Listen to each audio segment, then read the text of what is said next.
Bonjour la famille de Dieu, bonjour à tous même. Un petit partage aujourd'hui de méditation au sujet de la belle affaire spirituelle. La belle affaire spirituelle. Alors, je veux dire, c'est au sujet de frères probablement ou de personnes, je dis pas forcément mal intentionnées, mais qui cherchent à tout prix un petit verset de travers, un petit mot. Euh, qui ne l'aurait pas plu pour mettre tout de suite en épingle les choses et puis faire dire ce que les choses ne disent pas. Bon, c'est compliqué, tout ça, c'est compliqué. Je veux dire, un exemple, un frère un jour a dit Seigneur, applique ton sang sur ma vie. Non, il citait le passage d'un autre auteur chrétien donc qui parlait de appliquer. Et donc tout de suite il a dit quoi ça à peu près ça quoi. Hein. Il a dit quoi ça magique non, c'est pas une formule magique, mais le frère euh, c'est pas mal expliqué, mais pour lui appliquer c'est pas dans le sens magique. C'était dans le sens bon verse sur moi ton sang précieux quoi. Évidemment, à la rigueur on n'a même pas besoin de dire ça parce que nous confessons nos péchés et le sang de Jésus euh, nous lave automatiquement. À partir du moment où c'est automatique, on n'a même pas besoin de demander à la rigueur. Bon, maintenant, il y en a qui demandent, Seigneur, lave-moi par ton sang. Pourquoi être formaliste et chercher à tout prix un verset en disant, oui, mais appliquer, quoi. Ça fait magique. Mais ça fait à ton esprit magique. Mais le frère, quand il a dit, il n'a pas dit dans le sens magique. Évidemment, c'est un frère. Pourquoi soupçonner qu'il le dit dans le sens magique voilà. Bon ben c'est drôle hein, parce que je parlais de appliquer, là justement je viens de taper un moustique qui était sur moi, et donc voilà, une tache de sang. Donc voilà, ça applique, là je l'ai appliqué le moustique sur moi, j'en ai appliqué un deuxième là.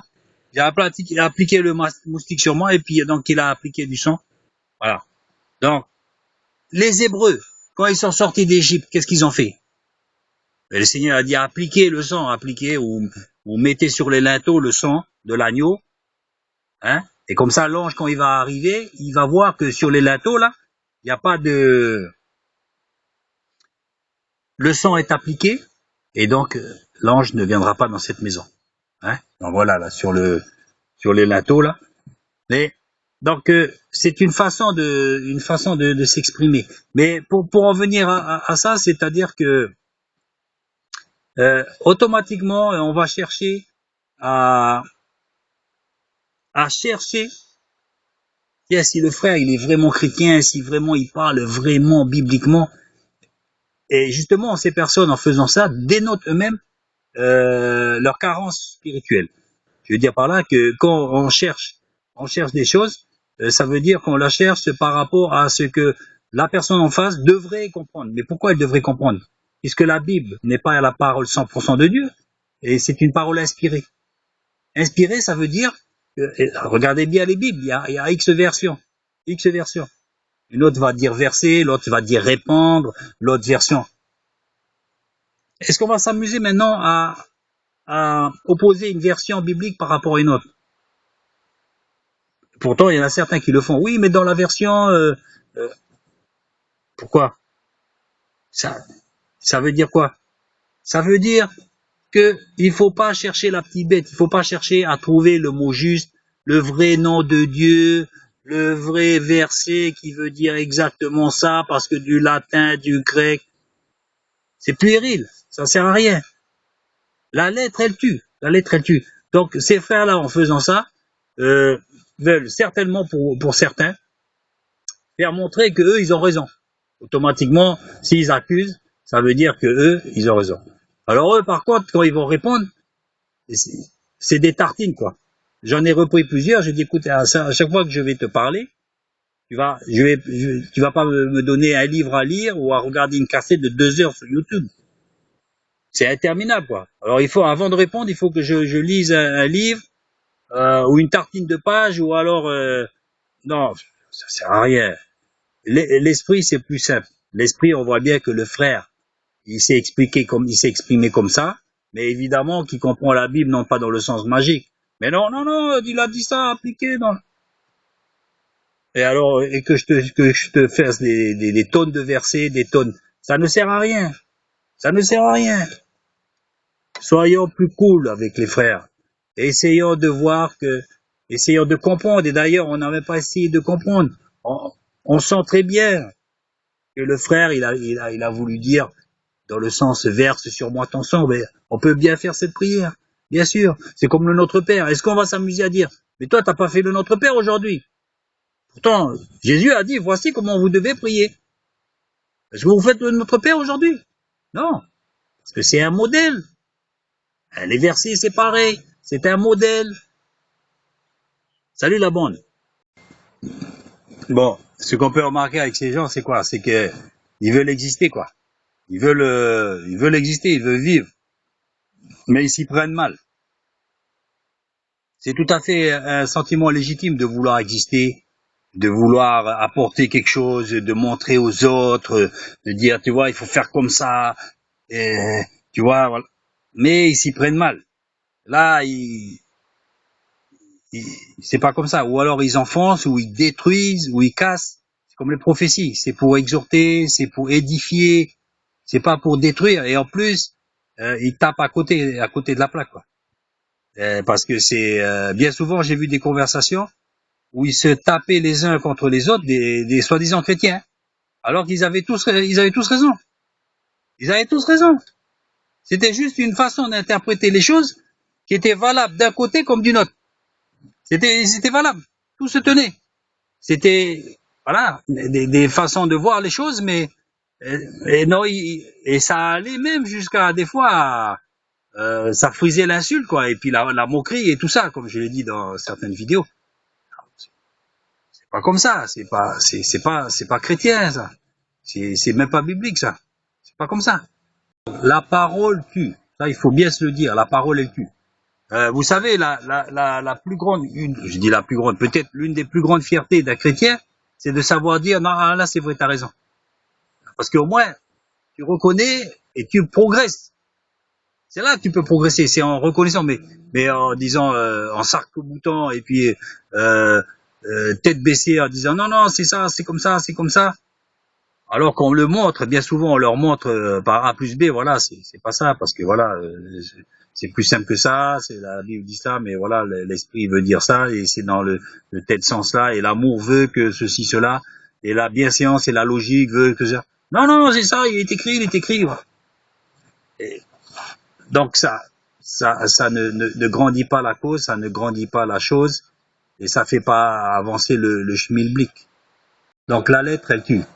C'est un modèle, c'est comme le Notre Père qui est aux cieux, que ton nom soit sanctifié. C'est très bien. C'est un modèle. On le répète pas, nous, évangéliques. Nous, évangéliques, on le répète pas à Notre Père. On dit, voilà, mais c'est pareil, les versets, exactement. Là, on a accroché certaines lettres de l'apôtre Paul. Il y en a qui ont disparu. Et donc, on a ces lettres de l'apôtre Paul. C'est une correspondance, quand vous faites une correspondance. Peut-être dans 500 ans, on va trouver votre lettre, on va dire, mais attention, l'apôtre Chris ou Pierre, Philippe, Kevin, l'apôtre Kevin, il a dit ça, il avait dit ça quand il écrivait à son père, qui était en Finlande, il lui a dit, tu sais papa, tu devrais aller à la Réunion au moins une fois par semaine. Hein, ça te ferait du bien. Hein. Et là, nous, aujourd'hui, ça y est. Attention, il faut aller à la Réunion une fois par semaine. Ce sont des lettres. Ce sont des lettres. Est-ce que nous, dans nos assemblées, on va dire aux sœurs, attention, si vous allez tresser vos cheveux, vous allez être dans l'erreur. Je pense pas que vous allez pouvoir prendre la Sainte Seine dimanche. Attention. Donc, avant d'aller au culte, on va dire, qu'est-ce qu'on va dire? Tiens, attends, on va être biblique, là, hein. On va dire, non, les sœurs, il y a un groupe de sœurs, on va désigner, et vous allez vérifier toutes les personnes qui rentrent dans la salle. Faut pas qu'ils aient le cheveu tressé, sinon vous me dites. Et quand ils vont se lever pour prendre la Sainte Seine, si d'eux-mêmes ils se lèvent, alors on va leur faire comme ça. Comme j'ai vu dans certaines assemblées. Laissez-vous. Laissez-vous. Vous n'avez pas le droit de vous lever pour prendre la Sainte Seine. Voilà, c'est le genre de truc. La lettre, elle tue. Toute la Bible est inspirée de Dieu. Il y a des passages plus inspirés que d'autres. Exactement. Pourquoi on a fait les livres apocryphes? On a rejeté des évangiles. Parce qu'il y en a des évangiles qui sont pas dans le canon biblique. Hein. Il n'y a pas que 4 évangiles. Hein. Il y en a plus. Hein. Je crois qu'il y en a même une centaine. Donc, et qui sont intéressants. Ils sont intéressants sous divers points de vue. Et pourquoi on les a pas mis dans le canon biblique? C'est comme ça, on a choisi Marc, Luc, Jean et Matthieu. Pourquoi? Voilà. Maintenant, rien n'interdit d'aller voir l'évangile de Barnabas ou l'évangile de je ne sais pas qui. Voilà, à vous de juger maintenant. D'autres ont jugé à votre place pour faire la Bible qu'on a aujourd'hui.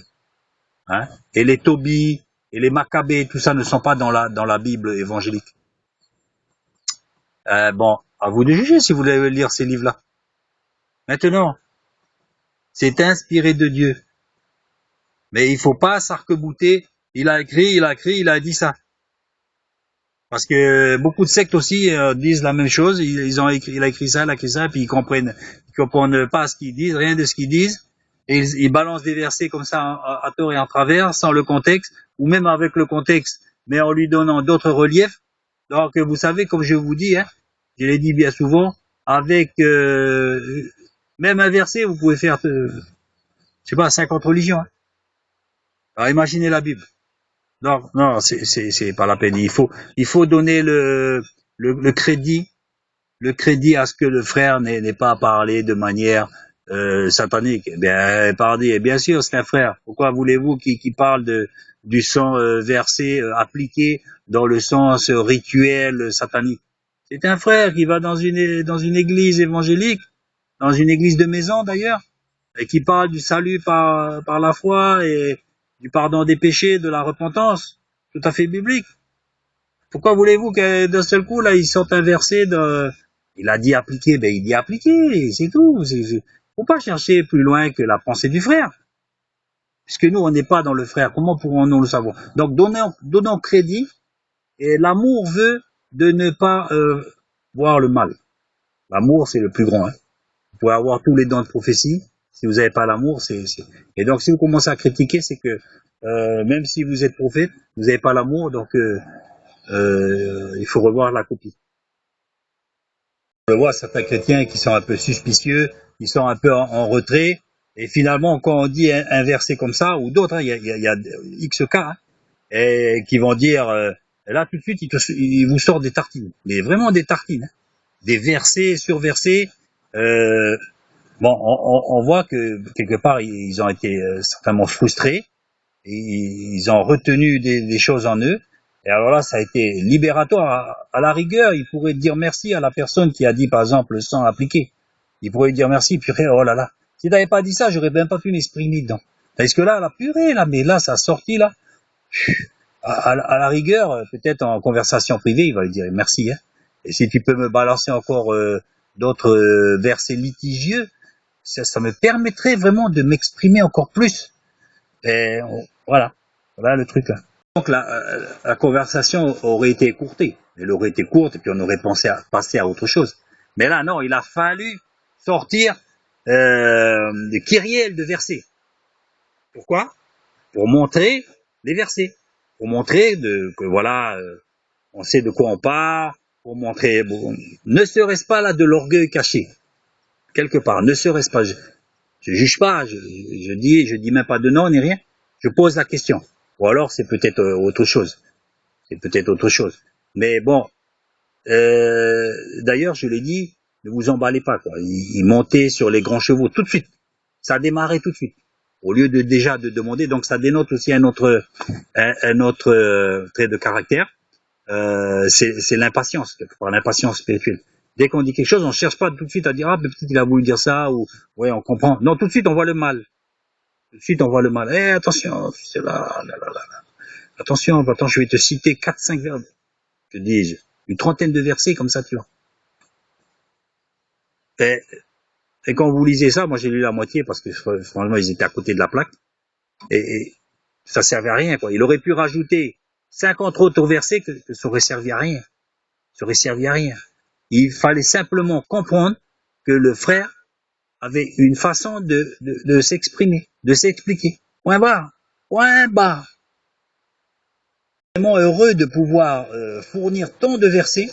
Certainement, ils s'attendent à une réaction en face. Là, ils vont dire purée, là, ils vont être éberlués, ils vont être sidérés de voir tant de versets. Je connais tellement de versets, de tant de chapitres, vraiment. Oh là là là là. Et puis lui, il va certainement penser, il dirait purée, qu'est-ce que j'ai été dire là? Qu'est-ce que j'ai été dire de sang appliqué? Parce que lui, il m'a appliqué une tartine de versets, je dirais, mais incroyable. D'ailleurs, le frère, moi j'ai répondu à la place du frère, et le frère, il a dit, et lui, il s'est rangé tout de suite, là, il s'est fait petit. Il a dit, soyez bénis mes frères. Il n'a pas cherché. Ça, c'est un autre genre de chrétien. Même à un moment donné, je voulais dire, écoute, je veux pas parler à la place du frère, mais bon, je vais parler quand même à la place. C'est pas tellement que je parle à la place du frère, mais c'est quand même, je voulais défendre l'idée que on n'a pas le droit de soupçonner un frère, hein, plutôt lui donner crédit. L'amour veut dire, l'amour cache les fautes, mais là il n'y avait même pas de faute. Et il va dire non, mon frère, t'as voulu dire dans le sens, il aurait été mieux venu de dire, mon frère, je suppose que tu as pas dit dans le sens appliqué dans le sens rite satanique, pourquoi pas. Donc non, mais t'as voulu dire dans le sens appliqué, oui, verse sur moi ton sang, quoi, je suppose. Et donc le frère certainement aurait dit oui. Mais non, là non, il a même pas laissé le temps de répondre. Et je veux dire, c'est des pages et des pages de versets, quoi. Voilà ce qui s'est passé.